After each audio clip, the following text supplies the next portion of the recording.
بسم اللہ الرحمن الرحیم۔ شوہر پر بیوی کے حقوق۔ اسلامی خاندان میں میاں بیوی کو ایک دوسرے کا خیر خواہ، ایک دوسرے کا ہمدرد اور ایک دوسرے کا پردہ پوش رہنا چاہیے۔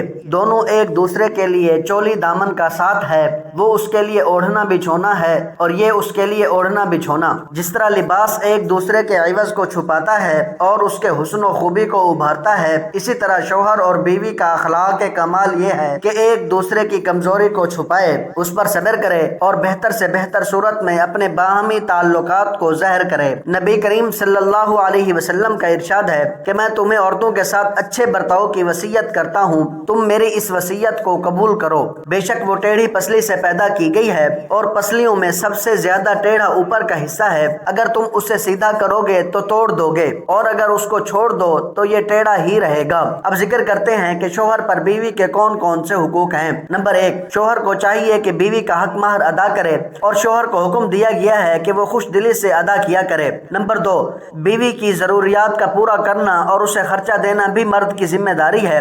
رسول اللہ صلی اللہ علیہ وسلم سے ایک صحابی نے دریافت کیا، اے اللہ کے رسول، ہم پر ہماری بیویوں کا کیا حق ہے؟ آپ صلی اللہ علیہ وسلم نے فرمایا کہ جب تم کھاؤ تو اسے بھی کھلاؤ اور جب پہنو تو اسے بھی پہناؤ، یا یوں فرما دیا کہ جب تم کماؤ تو اسے بھی پہنا دو، اسے چہرے پر نہ مارو، برا بھلا نہ کہو اور گھر کے علاوہ کسی اور جگہ اس سے علیحدگی اختیار نہ کرو۔ نمبر 3، موسم کے مطابق کپڑے بنا دیا کرے جو ضروریات زندگی میں سے ہے۔ تیسرے دن حق زوجیت ادا کرے۔ اسلام نے شوہر پر بیوی کا جو حقوق رکھے ہیں ان میں سے ایک حق یہ بھی ہے کہ وہ زوجیت کا حق ادا کرے، کیونکہ شادی کرنے کا ایک مقصد تو یہ ہے کہ انسان کی جنسی خواہش حلال طریقے سے پوری ہو جائے اور بندہ گناہ سے بھی بچ جائے۔ جس طرح ایک دوسرے کے درمیان پیار، لگاؤ اور اعتماد کا ہونا ضروری ہے، اسی طرح آپ کی زندگی کو کامیاب اور صحت مند بنانے کے لیے یہ بھی ضروری ہے۔ نمبر 5، شوہر کو چاہیے کہ بیوی کے لیے علیحدہ مکان رہنے کے لیے دے۔ نمبر 6، بیوی کو گالیاں نہ دے اور اس کو باقی عورتوں کے سامنے نیچا نہ دکھائے۔ نمبر 7، شوہر کو چاہیے کہ ہر وقت بیوی پر نکتہ چینی کی بجائے کبھی اس کی تعریف بھی کیا کرے۔ نمبر 8، بیوی پر خرچ کر کے اس پر احسان نہ جتلائے، کیونکہ اس پر خرچ کرنا آپ کا حق تھا۔ نمبر 9، بیوی سے اظہار محبت کی باتیں کرے، جس طرح حضور صلی اللہ علیہ وسلم حضرت عائشہ رضی اللہ تعالیٰ عنہ سے کیا کرتے تھے۔ ایک مرتبہ نبی کریم صلی اللہ علیہ وسلم گھر میں تشریف فرما تھے۔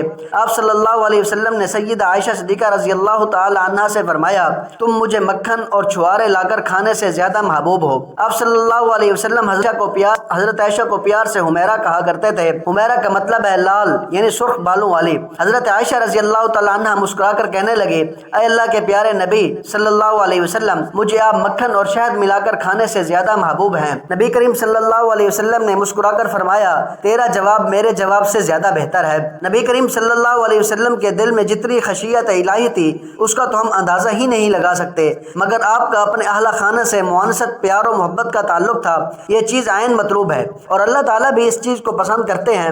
نمبر 10، اگر طاقت ہو تو بیوی کو زیور پہنائے۔ نمبر 11، بیوی کے رشتہ داروں سے ایسا برتاؤ کرے جیسا کہ اپنے رشتہ داروں سے کرتا ہے۔ نمبر 12، شوہر کو چاہیے کہ بیوی کے راز و نیاز کی باتیں دوسروں پر ظاہر نہ کرے۔